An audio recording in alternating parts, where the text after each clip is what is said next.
And so we're halfway through what I call the week of lots of intensity as far as looking at how well we're doing with our physical distancing, as well as we start to see as the numbers rise that we've noted with our laboratory testing, and we'll give you the numbers here in a moment, with the ones that came back and others that made contact with some of those about nearly 2 weeks ago, about a week and a half ago. And as those numbers increase, you backtrack, a certain percent of those will be hospitalized, and a certain percent of those will end up in ICU, and a number of those will have to be ventilated. And unfortunately, some in that time there, a certain percent, at least based on population data, may succumb to the illness. So we are seeing those other numbers go up, and we're looking at those intently with all our planning at the command table as we're doing a lot of scenario design and planning based on the evidence we're getting from various scientists and groups who have done versions of modeling and are continuing to look at the modeling and revise the modeling. And we hope to have some report on some of their projections perhaps by next week, but they keep changing and altering depending on our data, just because we're so, in the modeling projections, we're so early in the curve. So we're going to be able to talk about that maybe better next week in that regard. So with that in mind, we'll first go over to the numbers and let Dr. Yaffe talk about those, because the numbers in this time when we're getting larger numbers coming forward, more things happen every day with many sectors in different ways. The task and the logistics of pulling all those together and making sure they're exactly correct as all these new groups are being brought in, whether it's new labs being brought in, new institutions being brought in, new regional groups and new offices. This is all part of the multi-team approach here in Ontario, and that's one of our strengths we have.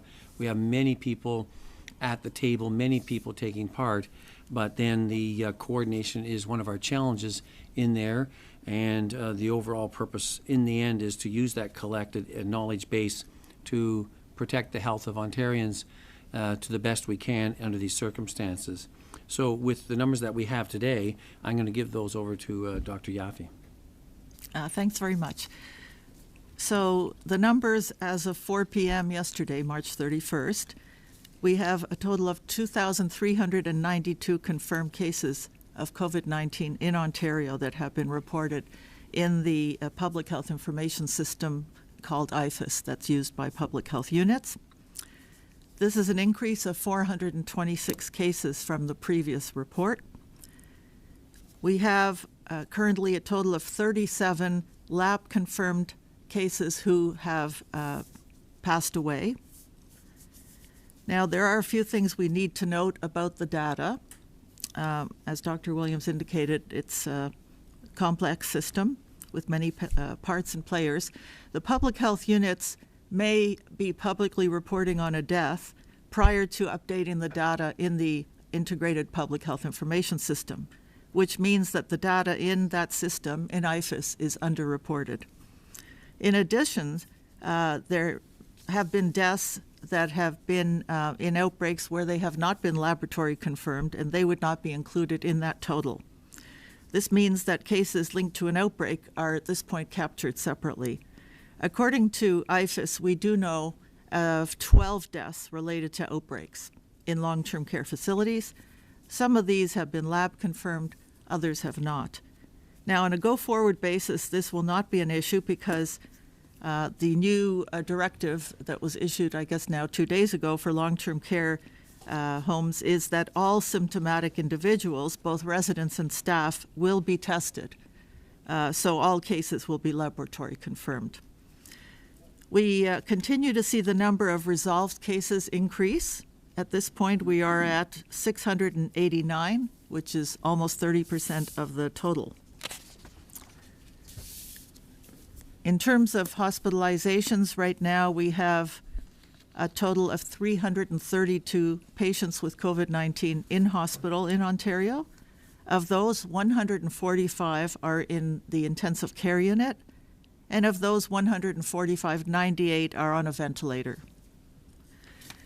The laboratory testing continues to improve. and the capacity is going up.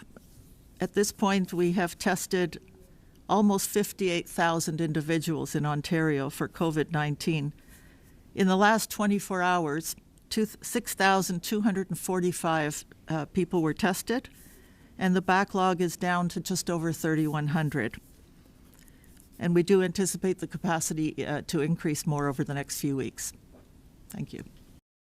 Right, and it's anticipated that our capacity will continue to increase in the labs as we go to the end of the week and up in next week, trying to move beyond 15,000 a day, perhaps up to 18,000, as we bring more and more laboratories on, both hospital-related, other laboratories, and community-based laboratory systems in there. And part of that is the richness we have with those many different labs that are now ramping up and taking part with adequate supply at the moment of reagent and test kits in there. But of course, we have to keep getting procurement and move on that.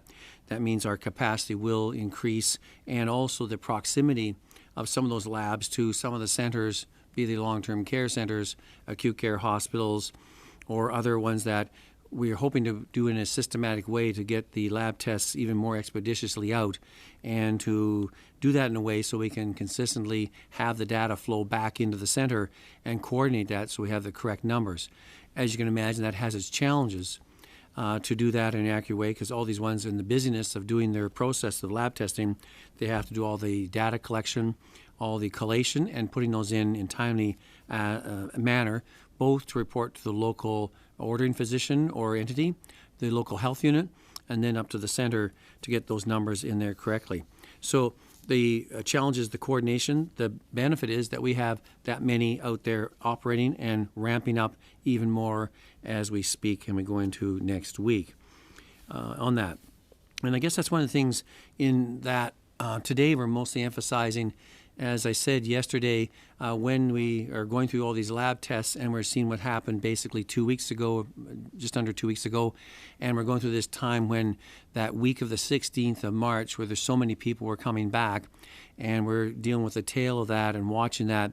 And as I noted at the outset, with those large numbers here, sometimes in the next 4 or 5 days, some of them will be hospitalized and some of them may be going to ICU and be vented. So it is not unsurprising to us as we watch carefully from our command table through Ontario Health and with our critical care group to see how the usage of the hospital beds, the usage of the ICU beds, the usage of ventilators, what is the residual that's left over, how much space. And even though we know we have residual at this time to handle, that's not satisfactory, because we want to look at the projections based on our experts who are telling us on various modeling tools what we might, could, or should expect in the next week or two in there. And so there's many contingency plans being undertaken by other sectors of the command team that are working also with local institutions as well in the regional levels, as well as centrally with various aspects within the government to ensure a timely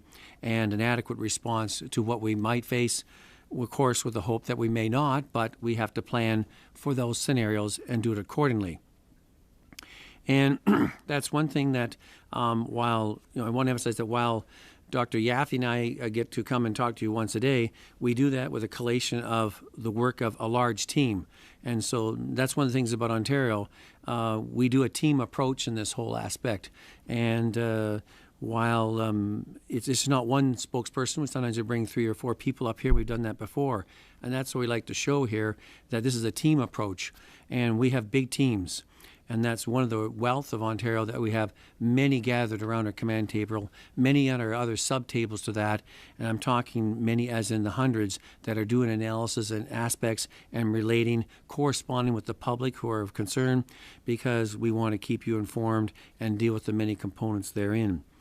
We're starting to ramp up on some other issues there, trying to deal how we might work better with our federal counterparts as other provinces are struggling to deal with issues. One of the main ones always is personal protective equipment, and we are getting more and more encouraged with some of the aspects coming in, different ways we're trying to deal with the short-term, any concerns, and then with long-term planning and building up stock piles as well as capacity in the future in there. As well, we're trying to look at how to best coordinate with case contact management. How are we going to increase the capacity of our local public health units to do even more intensity on that in the future as we go ahead? With our lab testing going up in capacity, we're looking at now who should we test beyond our current list, making sure the priority ones are still done in a priority time fashion, and to do it well and do it timely and do it correctly. So that's moving ahead as we speak. Then with our counterparts across the country, each one struggling with the impacts that the COVID-19 is having on their vulnerable populations, and most specifically around our long-term care clients. And I've had many conferences and discussions with the deputy and staff and the minister of long-term care as we're all together on a team approach saying, what can we do, what more can we do, what should we do, and not satisfied just in case you have one or two and it gets better and you clear out. We want to make sure all the long-term care facilities are adequately resourced with the new directives sent out to them. Can they implement all those things? If they can't, how do we help them on an urgent basis to make sure they can do everything they need to do as we continue to ramp up the supports and care and dealing with a vulnerable population that is hard to track at times because of their comorbidity and their age to see if they do have overt symptoms of COVID-19. Again, worried about them and worried about the healthcare workers and the staff who devote many hours to not only giving them care, but making it like home and a place for them in that stage of life. So with that, I'm going to open up for questions and to see what Haley has online, because all the line questions. Sure, we're going to move to the first caller. Your first question comes from Scott Lightfoot with CTV News. Please go ahead. Question for Dr. Yaffe. You touched on the fact that there's a discrepancy between what the health units are reporting and what you folks are reporting. And I understand it is a complex system, but my colleagues totaled up the numbers this morning. This is at the same time that you folks put out the 37 number. And if you total up the health units across the province, you actually get up 68 deaths, which is 31 more than what the province is saying. I understand there could be a discrepancy, but this is almost double the number of deaths that's being reported at the provincial level. Can you explain why such a vast discrepancy? Well, I am kind of surprised at that discrepancy, I have to say. We are using the data that the health units put into the database in IFIS as of yesterday at 4 p.m. That's the data that goes up on the website this morning at 10:30. And as I said, that was 37. Now, as I also mentioned, there have been in IFIS 12 deaths related to outbreaks of long-term care. And because some are lab confirmed or some are not, it's not clear how many of those 12 are in the 37. But even if none of them were, which I'm sure some of them are, 37 plus 12 still doesn't make 68. So I'm not sure how to explain that. That, you know, I think as we move forward, we keep making it better and improving the system. And as I indicated, now that the directive is that if there's a case of COVID-19 in a long-term care facility, everyone with symptoms will be tested. So this potential confusion around numbers will be lessened. Follow up? Just to follow up, is there a better way in terms that you would see in terms of reporting these numbers, with the individual health units reporting their specific numbers and you reporting the provincial numbers? Is there a better way to streamline that information so there isn't confusion amongst the public? Well, I mean, I personally don't at this moment have a better way. I have spoken to the health units. We meet regularly with the medical officers of health about the critical importance of putting the data into IFIS as soon as possible.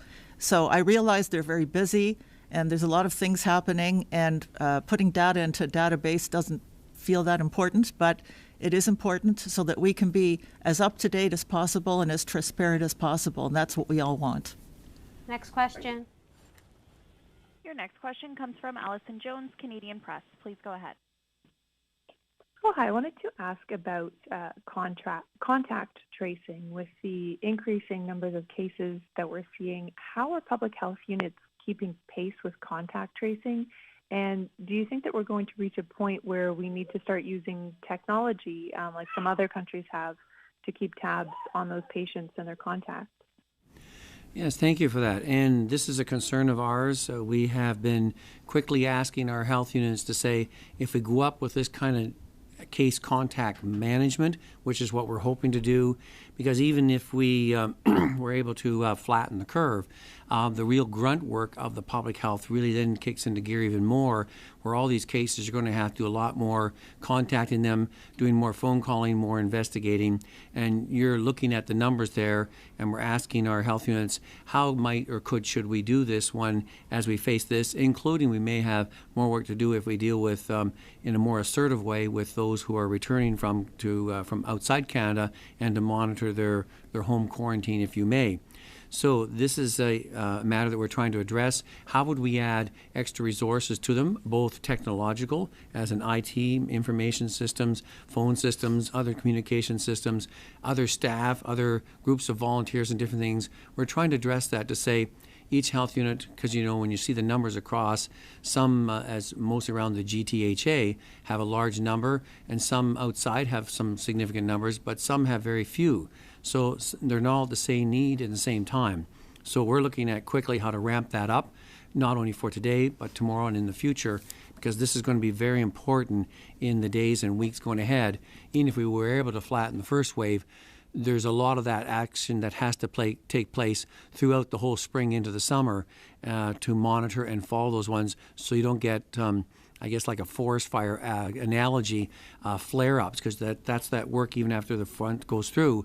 You have to do a lot of going around and putting out those hot spots and stuff, because if you don't, they can flare up and you got back into the same situation again. And that is very much intensive and takes a lot of staff and time. So we're really looking at to ramp up the resources at the health unit level so we can invest in that and to make sure they're engaged and ready to take part and do the whole package. And so it's a good point you've raised.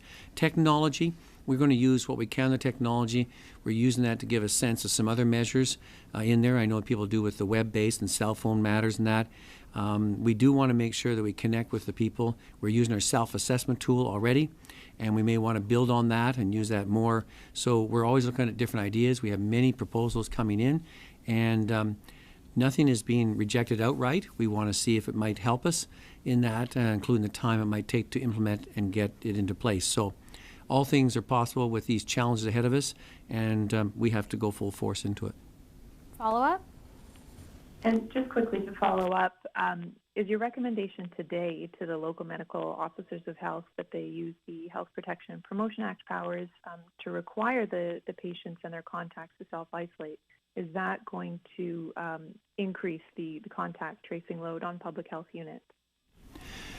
I don't imagine it will, because those ones are already being monitored by that. We've already, if they're a positive case that's supposed to be in isolation, what we're trying to deal with is that we hear some reports where individuals, for various reasons, not because it's essential in that, because they help and support, choose to ignore. We've already had some have issued Section 22 orders, as was in the HPAL, Health Protection and Promotion Act, and that's a warning that this is not a casual thing. This is a serious issue, and we want the medical officer of health to use their powers and authority. That's one of the strengths we have in our system here in Ontario, to engage in that and to apply those to those individuals. Not many, but there's few who choose to do that, and they have to know this is a serious issue and it's not taken lightly. Next question.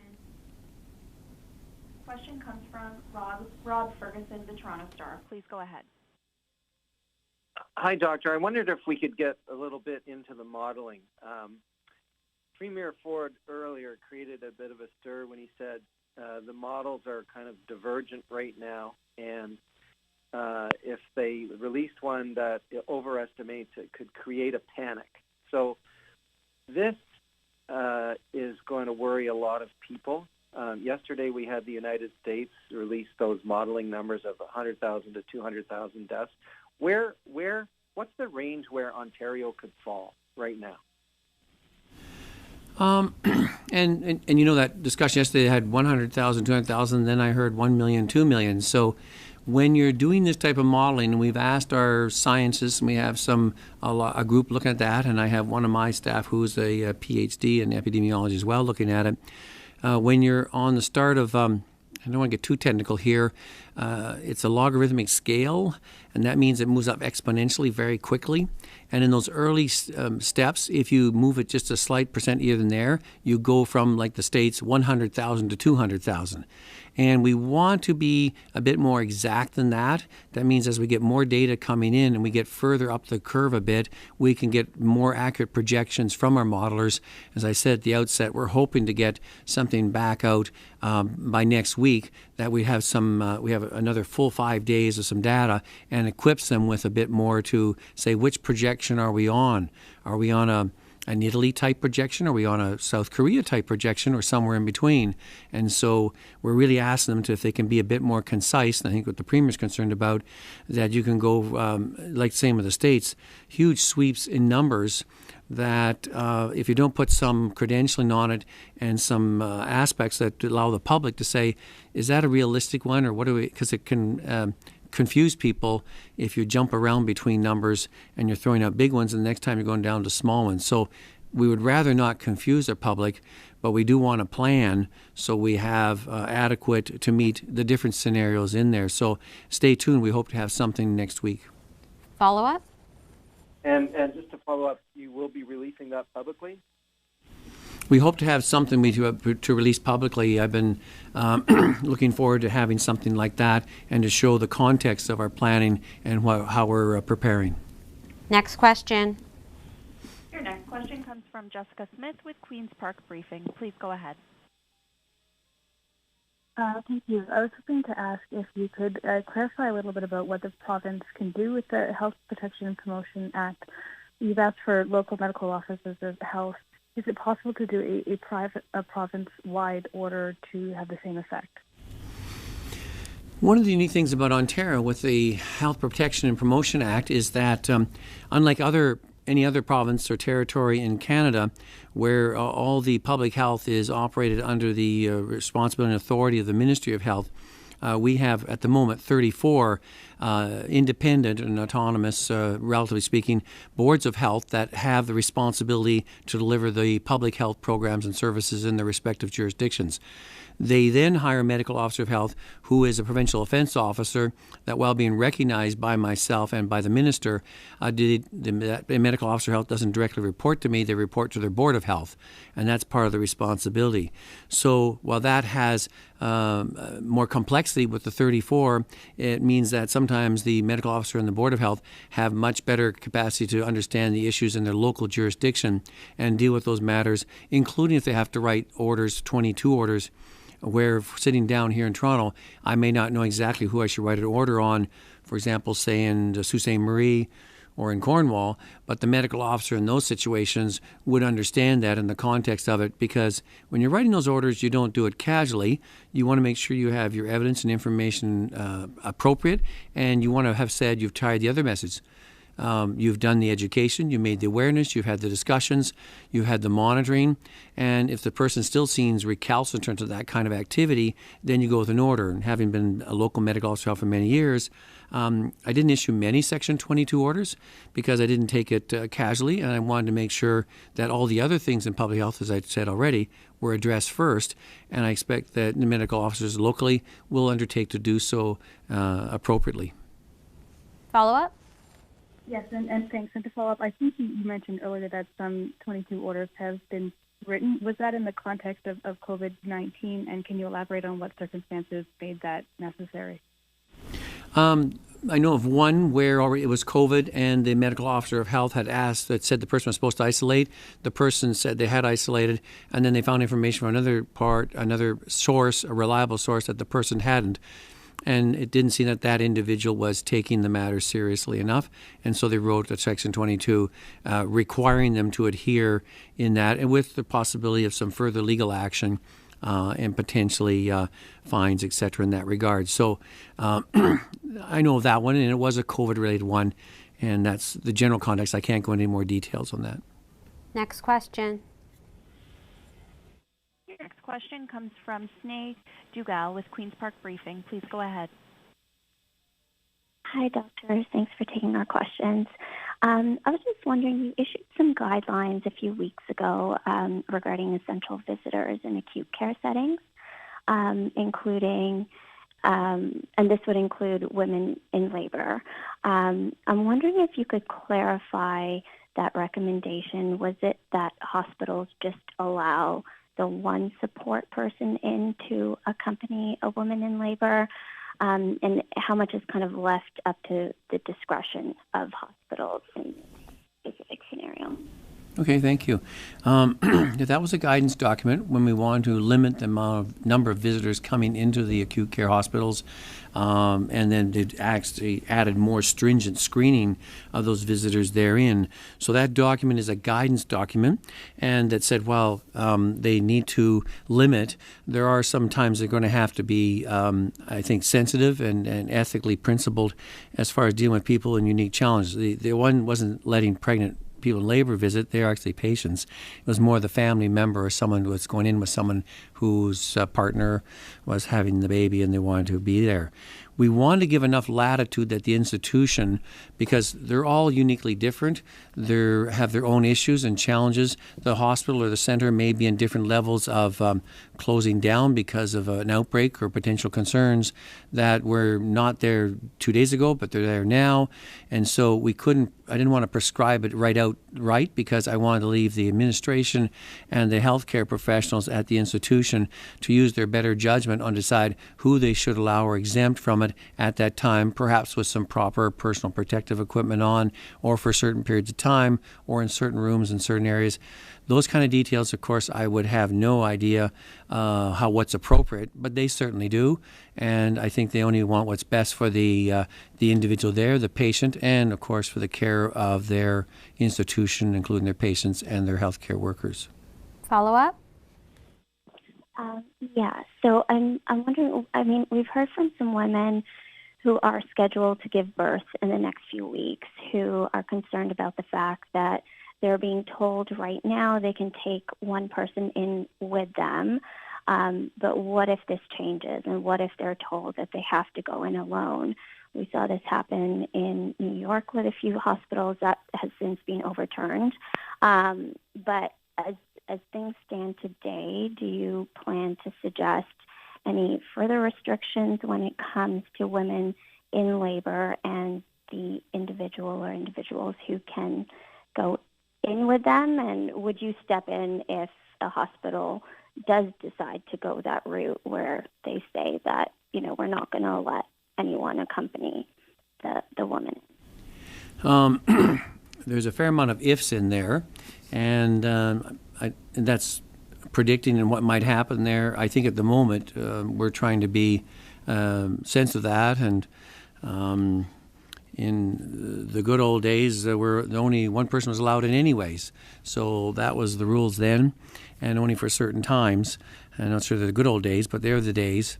And I think they're going to exercise and still do that judiciously at this time. If there was something very much that was happening in that hospital, say there's a large outbreak within there and the chance of infection being transmitted, and they're trying to control and monitor it and understand that, the hospital may want to take some steps, depending on the advice of their infection control committee, to really get limiting. And those would be pretty unusual circumstances in that regard. But fortunately, we're not there today. And I guess we're going to have to face that if it comes up at that time. But again, we're going to be advised by that institution and what circumstances they're in, working with, of course, at the regional Ontario health level to see if there's other ways to deal with it. Because maybe the person, because of circumstances, should have the delivery in another fairly close facility that might be safer for all around. There's things that you can do to deal with unique challenges. Next question. Your next question comes from Jeff Gray with the Globe and Mail. Please go ahead. Hi, doctors. I wanted to ask a question because I thought I heard Dr. Davila in Toronto today say that she had issued, I think she said, a class order under the Health Promotion and Protection Act to keep people in self-isolation. Can you explain, is that something different than what you were talking about? It sounded like you were talking about an individual. Right. So I'd have to ask her how that applies in that situation. Under the Health Protection and Promotion Act, having worked at the local level, when I'm doing Section 22s, I have to name a certain agency or entity or an individual in that. I can't put it out for a wide group. If it's a class 1, it may be a large group, but then you're going to have to do some of the proper legal paperwork in that regard. So I think we'll have to let their legal counsel discuss that, how that might be applied in the City of Toronto in that, and using the Health Protection Promotion Act accordingly. But I haven't yet not been briefed on exactly how that's going to be undertaken by the Medical Officer of Health in Toronto. And I just follow up maybe on the issue of the list of businesses that have been allowed to stay open. The Premier suggested today that that's under review and it might be some more restrictions coming. Are you recommending some other businesses, maybe construction sites or something, shut down? We have our members working on that committee, and we're getting feedback on different aspects and getting input from not only from myself, if it's necessary, from our wider team group, as I talked about in my preamble. It comes from many sources that feed into that discussion as we proceed forward in that, and as we compare ourselves with other jurisdictions and to see what is, quote, essential and how best to do that. And are we convinced that even those that are staying open, are they doing what they can do to continue doing the physical distancing in an appropriate way? If they're failing to do so, then the further considerations would have to be put into effect if they're unable or unwilling to comply with that direction. Next question. Your next question comes from Kenyon Wallace with the Toronto Star. Please go ahead. Yeah, hi, everybody. Thanks for taking my call. I know, Dr. Yaffe, you mentioned the discrepancy between the death count that the province is putting out versus what the public health units are putting out. So I was just wondering, does the province have any plan to help make it more timely in terms of the province's numbers? Well, I mean, it's a big challenge, and we're working on it constantly. I think that part of it will be adding some resources to the local health units to do more intensive contact follow-up and more timely data entry. And so that we can then, working with Public Health Ontario, have more up-to-date data, more complete and up-to-date data. Follow-up? Yeah, you also mentioned the number of patients who are currently in hospital with COVID-19, as well as the number on ventilators and in intensive care. I'm wondering, do you have the updated numbers also on the number of patients who are suspected to have COVID-19? I don't have that data, but we're working with the other parts of the ministry to look at that data, because it's hard to understand why there are such a high number of so-called suspected cases when we know that people who are hospitalized with acute respiratory infection are a high priority group for testing. And they are a very high priority group for testing, and they should be tested. And so they shouldn't really remain as suspected. They should either become confirmed or off the suspected list. So that's a number that we need to still clarify. Next question. Your next question comes from Kate Allen with the Toronto Star. Please go ahead.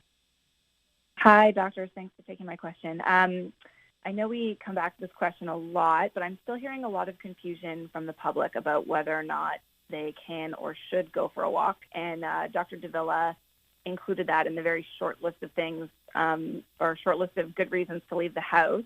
But I have heard from people who are confused about the province's recommendations and whether parks being open for walk-through access means you can walk through it just to go to the pharmacy and get your medications, or whether we should, in fact, be going out for walks. And I think there's some compounded confusion in Toronto because, we're being told to go outside, if we go outside, to stay 2 meters away from everyone. But in a dense, downtown urban environment, it can sometimes be hard to find places where you can do that. So I'm wondering if you can clarify, are you not just allowing but recommending that people go out for walks? And can you help Torontonians interpret that advice, given the dense environments that we live in?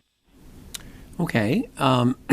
And yeah, I've heard that. I've had people asking, individuals asking, emailing to say, what do we mean on that one? How much is permissive? How much is allowable? What is forbidden? in that area, because some are neighbors and friends are interpreting it right down to some letter, no, you can't go out. I think what we were really trying to do is to make sure that the physical distancing is maintained in your activities. And we found some where going out and going into large gathering areas where it was pretty well impossible to maintain the physical distancing. And so they did some steps to reduce the parks, and especially these known large gathering centers that were a problem, especially as the weather's getting better and people want to get out. We want to be sensitive also that while we're asking people primarily to stay home, because it's easier to maintain the social requirements and its physical distancing. In that, we know that as we're going to week 2, week 3, and going on, people do need to have some ability to not get what we call cabin fever and that kind of stuff there. And of course, physical exercise is important. The health is important too. Our only recommendation, our main recommendation, if you're going to do so, think about it, plan it out. If you're going to go out, or yourself or with your children, you're going to go out at a time when you can keep that physical distancing, and I think you're correct. With the dense urban settings, there's more of a challenge there. That includes the corridor, taking the elevator down, different aspects there, and then where do you go in there? And we're trying to leave some green spaces open so you can go there. There's concerns about the play equipment because it was not able to keep it clean. And some were concerned that that could be an actual ongoing source of transmission. And so that was probably unfortunate for some of the smaller children who would like to do that, but you can always bring some of your own toys with you. So I think if it's a planned event and you go at times when it's not busy, plan your exercise, your jog when it's of course, still safe for you in different hours, but when there's not crowds around, and your route accordingly, not to the most popular busy spots. So I think I agree with Dr. DeVille on that. While we're not saying everybody get out and do it all the time, try and stay home. Try and keep that distance up in that sense all the time. And if you need to get out for essential things, yes, you should go out and get those. Even when you go to the store, do the same type of discipline. And I'm very impressed with the number of stores that are doing that and various ways to handle that so that it's done in a very, I think, a civil way. People taking their turns and doing that. So all these things are planned out and timed, and with the concept totally of trying to maintain your physical distance. Okay, brief follow-up. Dr. Yaffe, I had asked you earlier this week about probable cases, and Toronto Public Health and some other local health units are now reporting their probable cases as well as their lab-confirmed cases, and combining both. At least Toronto Public Health counts both towards their total cases.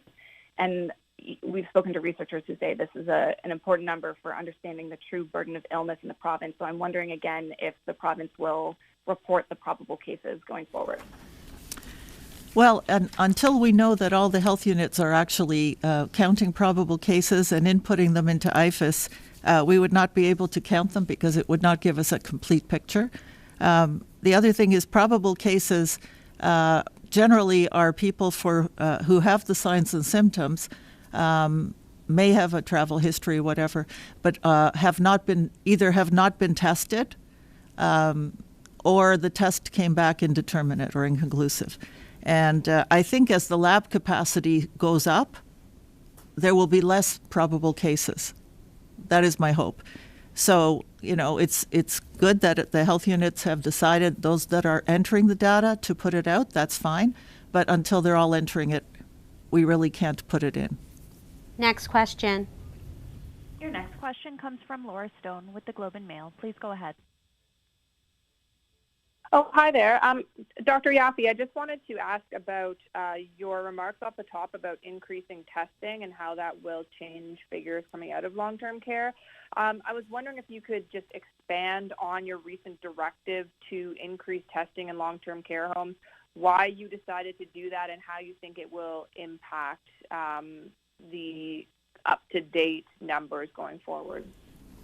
Sure. Well, actually, the directive was from Dr. Williams, but that's okay. I'll explain it. I'll let you answer. Thank you. Thank you very much.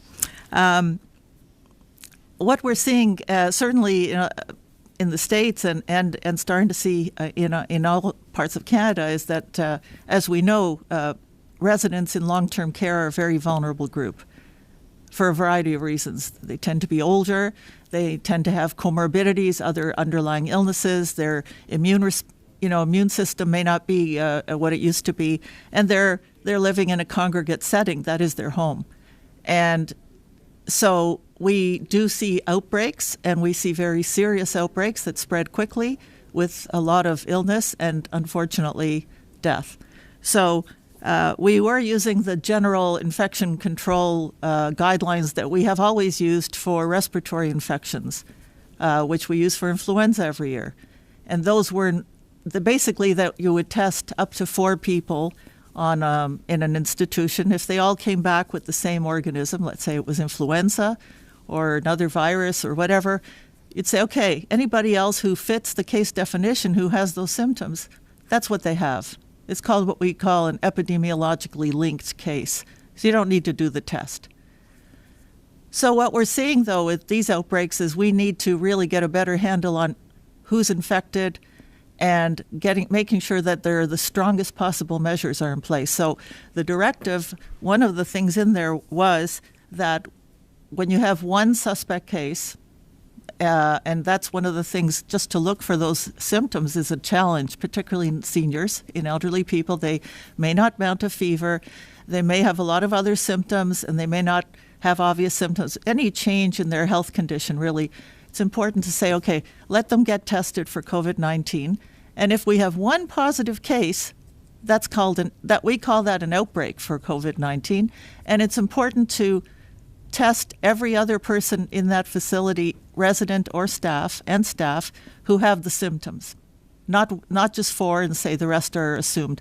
We're going to test everybody who has the symptoms so we get a better picture of all the cases and make sure all the preventive measures are in place, the control measures. And there's lots of other things that came through in that directive around screening of staff, screening of residents twice a day, including temperature, a lot more infection prevention and control, use of PPE, cleaning, communication with the families, and it's a very comprehensive directive, but the testing was one part of it. Follow-up?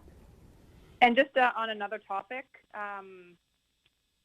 just regarding flights that are coming home, I'm wondering from a public health perspective if you think that we should be bringing Canadians who are overseas back home right now, given how many flights have had confirmed COVID cases since March 13th.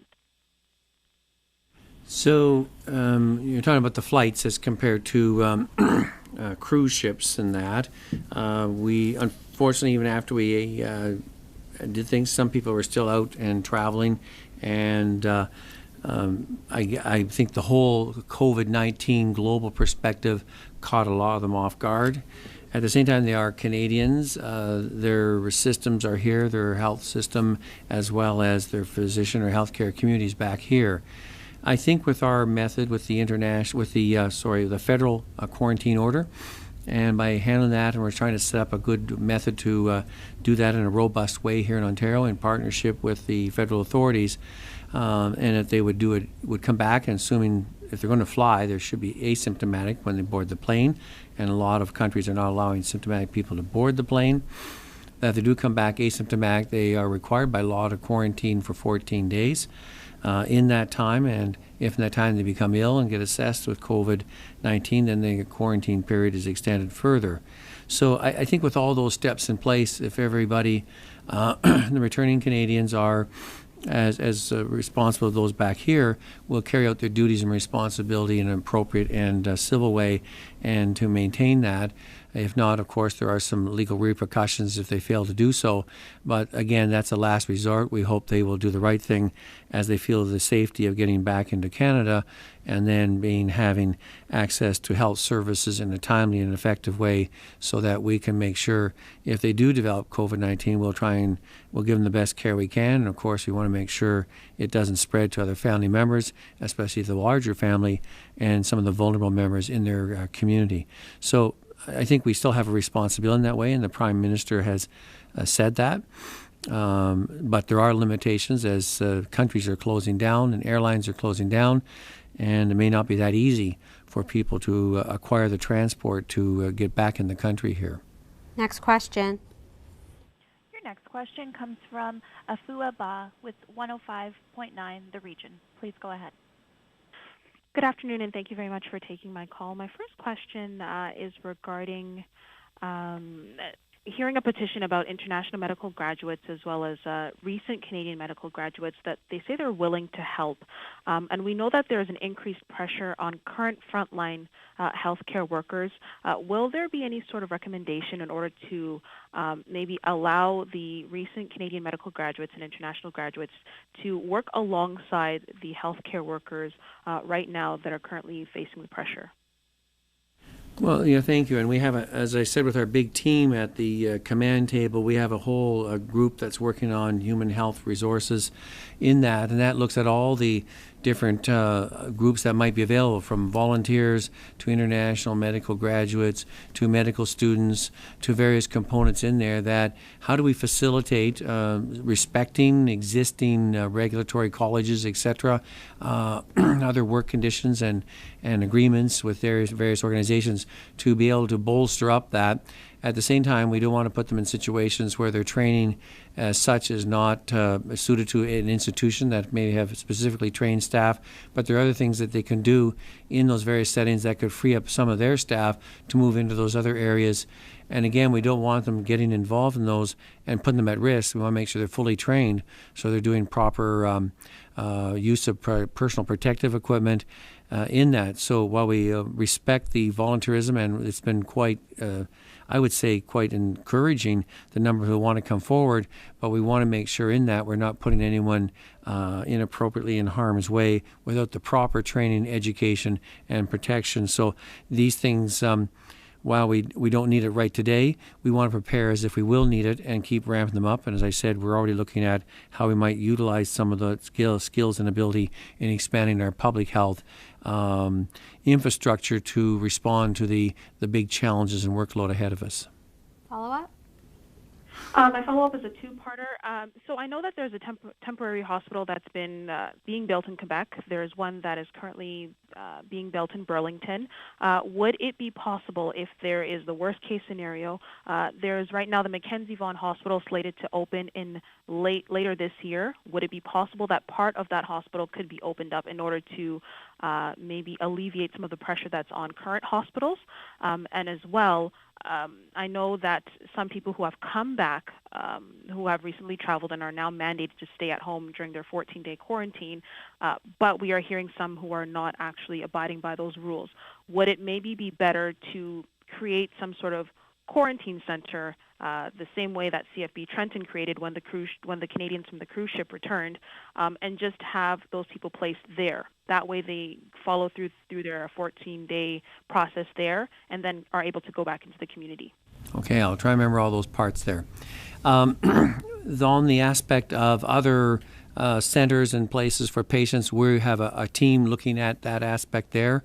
We're aware of the extension tent structure that the hospital in Burlington has on their side put in place.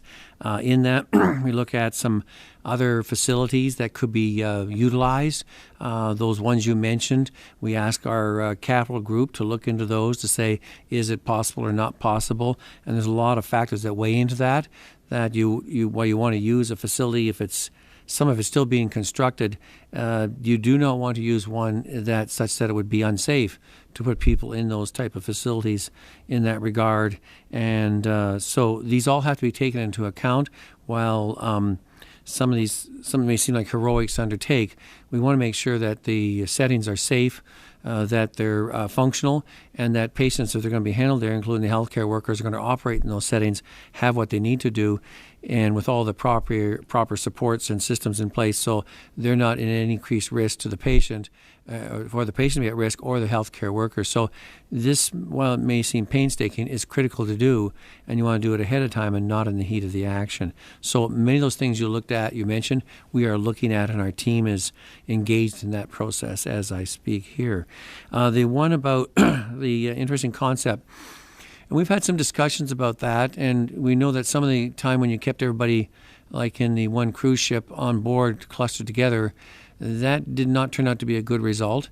And we find it's better if you're going to take people out, that if you can keep them separated in some way but still keep monitoring them is the ideal solution in that. If you're talking like Trenton and those, that's one thing. If you're talking about the people returning, even though our numbers have dropped considerably, the last time I checked on the end of March, they're still coming to Ontario was by air and road mostly. I don't think rail too much. About 10 to 13,000 a day coming in. You cannot put all that number of people in one place.